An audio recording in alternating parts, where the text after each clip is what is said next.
وعلیکم السلام علیم خان صاحب السلام علیکم. وعلیکم السلام جناب څوک د کوم ځای نه شفارس خبرې کوم میتنۍ سفري نه جی هرکلی درته وایي جي څه به وایې بس ډېره مننه الله دې ژوندي لره چې کومه توفان صاحب ته هم سلام ډېره مننه جي ډېره مننه دا علیم خان صاحب جی جی تاسو دغه بیانونه خو زه روزانه اورم د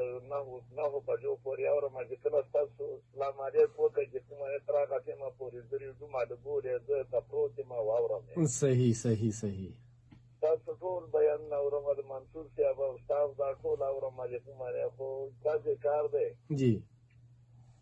چې هغه وختې ویلې وې چړۍ دي خوښه ده که ترۍ ویلې په درې واڼو دې ګاډۍ راشي نو هغه دې پوښتنه وکړله ویلې دا درېیم څه شی دی ویل چکړه ده نه یېره ده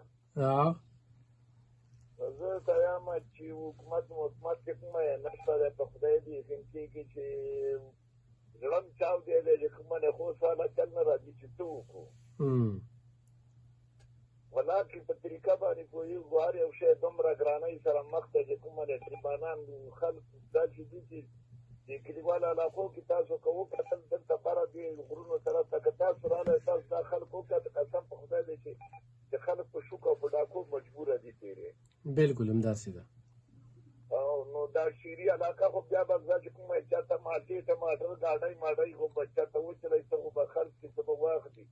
او چې دا د غرونو علاقې والا خلک چې کومه دومره مجبوره دي چې زه سبیلی نه شم خو بس پرین شو په دې حکومت سره چې کومه چې دا زموږ حکومت یا دا موږ د ووټونه ورکړي دي چې کومه او په موږ باندې خیال کوي بالکل همداسې ډېره زیاته مننه چې د کال کولو ډېره مننه بس ټول ته د مهرباني خوشحاله اوسئ لکه بالکل ډېره ښه طرف ته نظر راواچو طوفان صاحب لکه قبایلي خلک دي که نه کې به لکه د هغوی روزګار چې کوم دی خو بالکل په ټپه ولاړ دی که نه روزګار